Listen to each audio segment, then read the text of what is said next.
Yang pasti kita melihat putusan MK yang mengabulkan permohonan dari seorang mahasiswa yang tidak punya kaitan langsung ya dengan pokok permohonan, yaitu menjadikan klausul syarat usia menjadi syarat alternatif bagi elected official. Ya tentu ini sangat miris, dan menurut saya sih salah satu putusan terburuk sepanjang sejarah Mahkamah Konstitusi.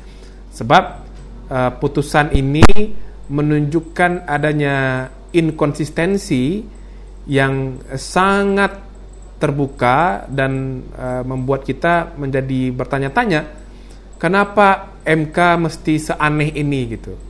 Sebab di putusan yang lain untuk pokok permohonan yang sama soal penurunan syarat usia atau syarat alternatif sebagai syarat pilihan dari usia, itu MK mengatakan open legal policy gitu.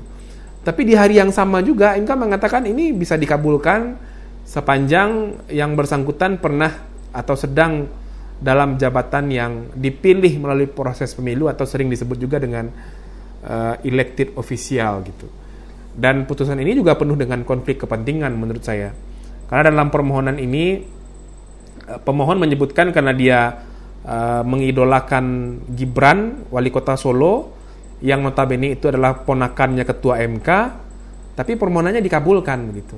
Nah, harusnya ketua MK mundur untuk tidak memeriksa permohonan ini, tapi dia tidak melakukan itu. Ya, yang pasti akan ada banyak orang yang belum berusia 40 tahun, tapi sedang menjabat wali kota, bupati, atau anggota DPRD bisa jadi calon presiden. Nah, salah satu yang sekarang sedang dipersiapkan kan anaknya presiden ya, ponakannya ketua MK yang digadang-gadang akan menjadi wakil presidennya Pak Prabowo gitu. Nah, kita tunggulah. Ini kan sebentar lagi mungkin akan diumumkan gitu kalau jadi ya. Ya, menurut saya ini jelas bagian dari anomali proses demokrasi di internal partai.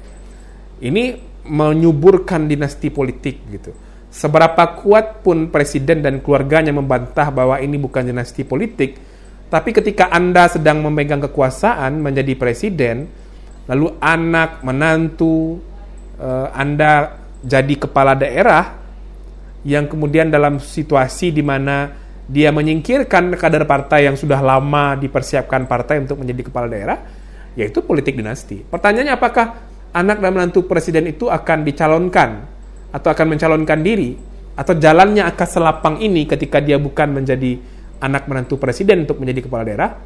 Nah, silakan dijawab sendiri tuh oleh presiden dan keluarganya.